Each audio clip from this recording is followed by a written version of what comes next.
peeps, let's see what's cooking today.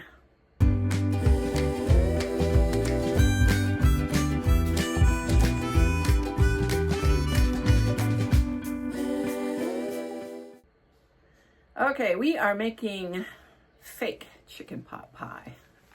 Just so you know, it's not real chicken pot pie, but you can take this recipe and use real chicken if you so choose. I had made a full batch, which was way too much for all of us, but I'll go into that after you watch the video, and then we'll be right back.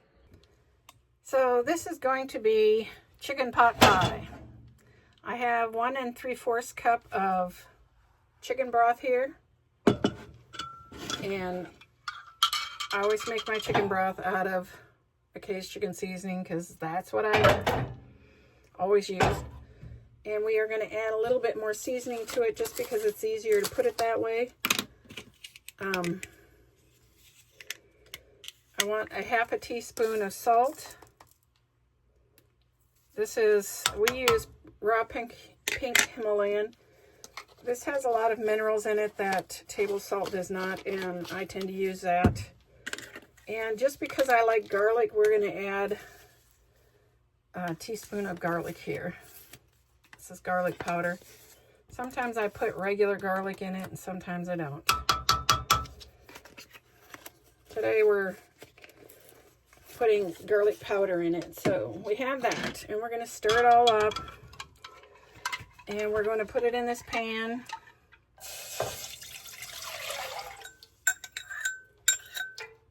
So we have that.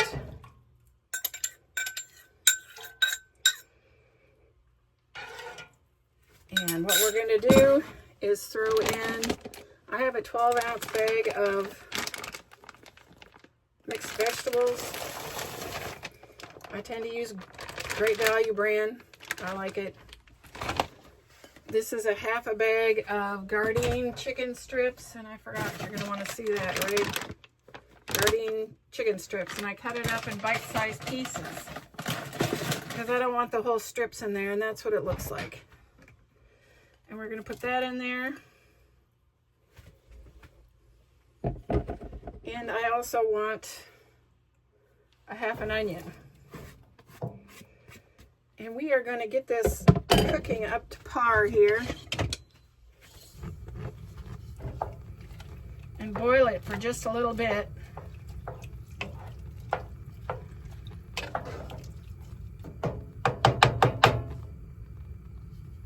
I don't know if you can see it, but it looks like chicken pot pie guts. While that's starting, we're going to get out the milk. This is what we have today. California Farms almond milk, and we need 2/3 of a cup of milk. Because I already have this out, I'm just using this one, if I can find where it says. And since it's going right in here, I don't care that there might be seasonings in it.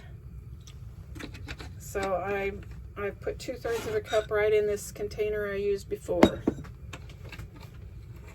And it's okay, we don't care. Of course, I forgot to get the cornstarch. I'll be right back. I don't typically use this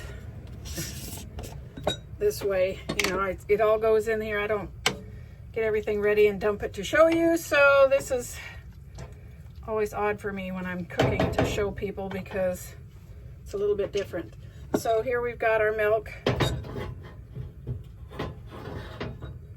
I'm trying to set it here where you can see it, but so I have a tablespoon. We're going to put about 3.5 tablespoons,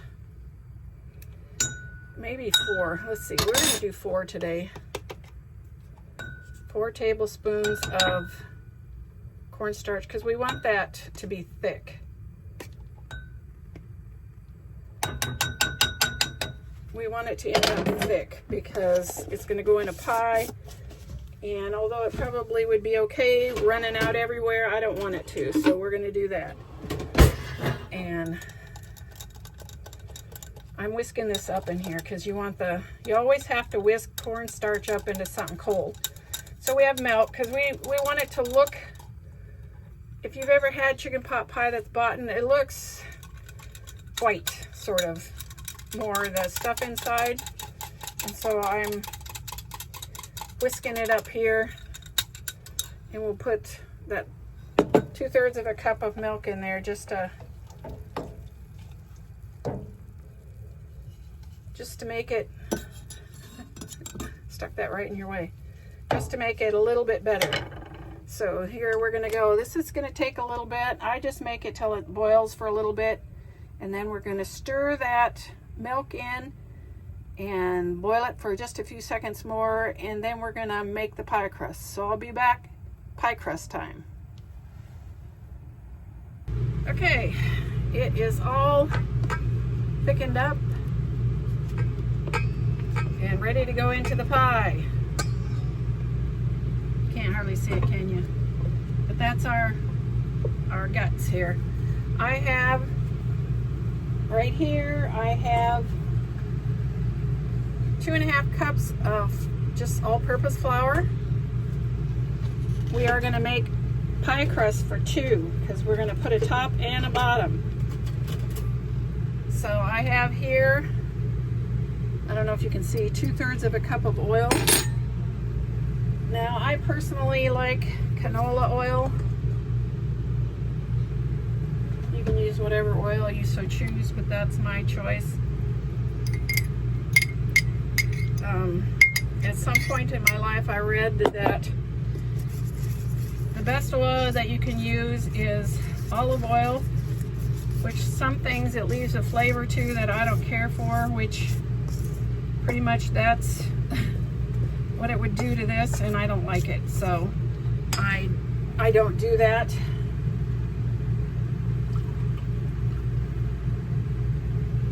So there is that. You're supposed to stir this as little as possible. I probably should have put the salt in first because I wasn't thinking.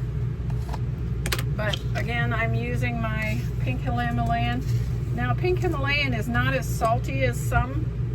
Like if you use a regular table salt, that's all sodium and it's going to be all salty. I use 1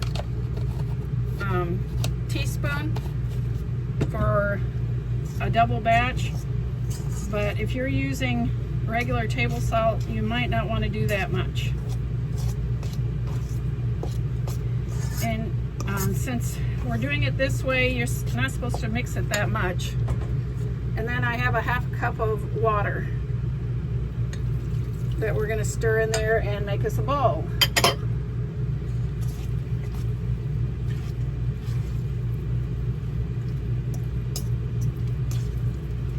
So there is that. Now this recipe is one that my grandmother used to do. We kind of all decided we liked it, and I don't keep, there was a time when I kept Crisco in my house, but I no longer do. This is the extent of what we get. And you know how to make pie crust, right?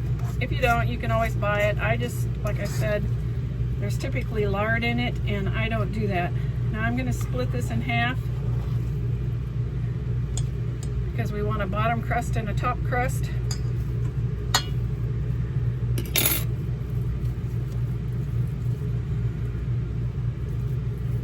And here we have for our bottom crust. Now, because this is a stickier kind doing it this way, I put parchment down. You can use parchment or you can use wax paper, either one. We are using parchment today, and we're going to roll this out. And of course, I forgot my rolling pin. I'll be right back.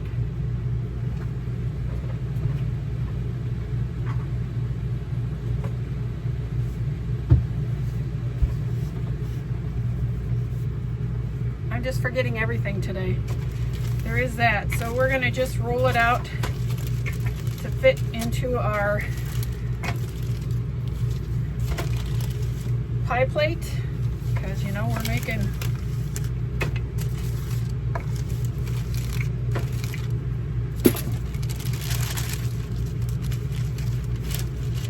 and I got it unround.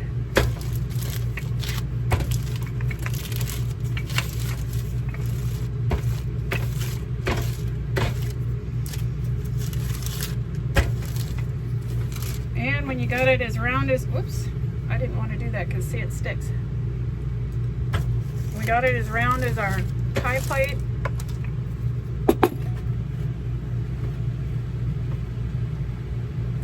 We're going to get the pie plate.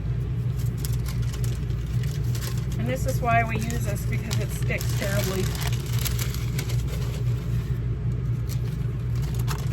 It's much easier.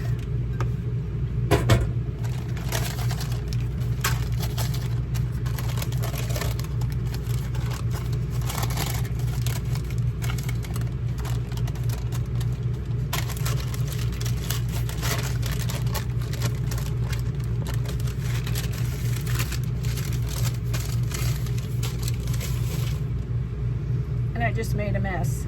I love it when I make a mess. But the way this is, you can kind of press it in there anyway and get it all straightened out. You don't really want holes in it because you don't want all the insides going to the pie pan. You want it to stay inside the pie itself. I'm letting the air out in case you're wondering what I'm doing.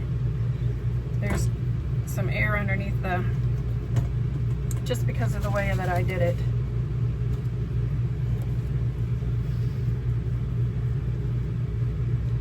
So there we have it. And we're going to do one more for the top. I don't have enough counter space for videotaping. There is that. So we got the other half here. And we're going to just do the same thing with it. Roll it out for the top.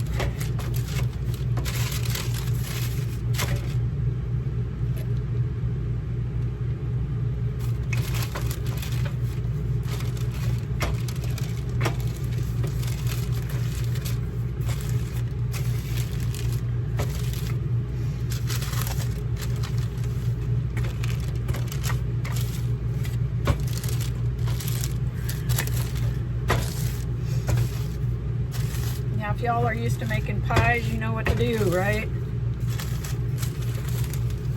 Okay, so we have our top pie crust.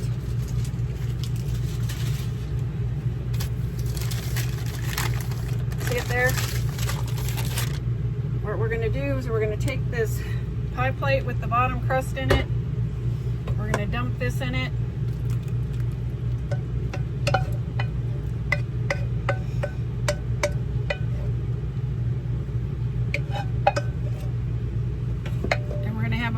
Dirty dishes is what we're going to have.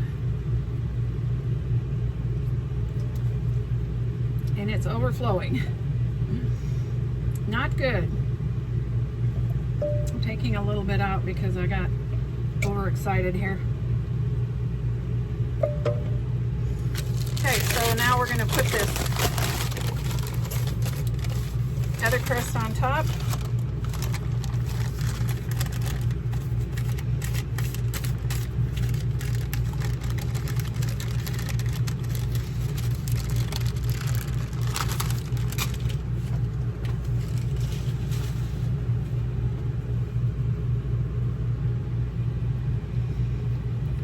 What we're going to do now is kind of hook the two together really good. We're going to take a knife and cut it.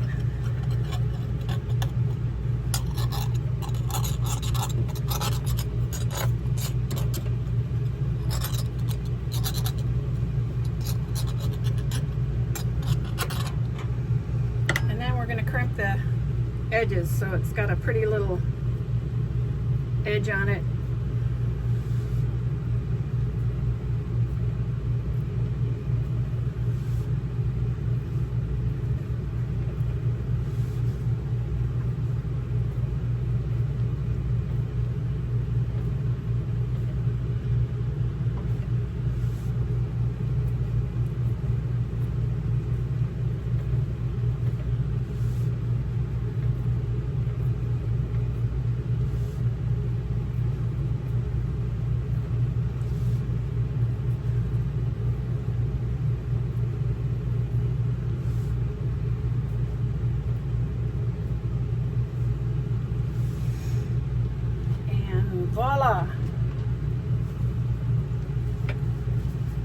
see it?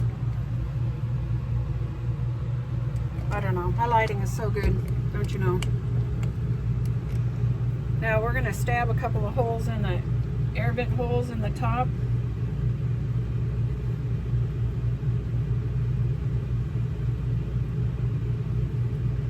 And we're going to put it in the oven for 425 for 35 minutes, somewhere in there. You have to watch the crust and see when it's done.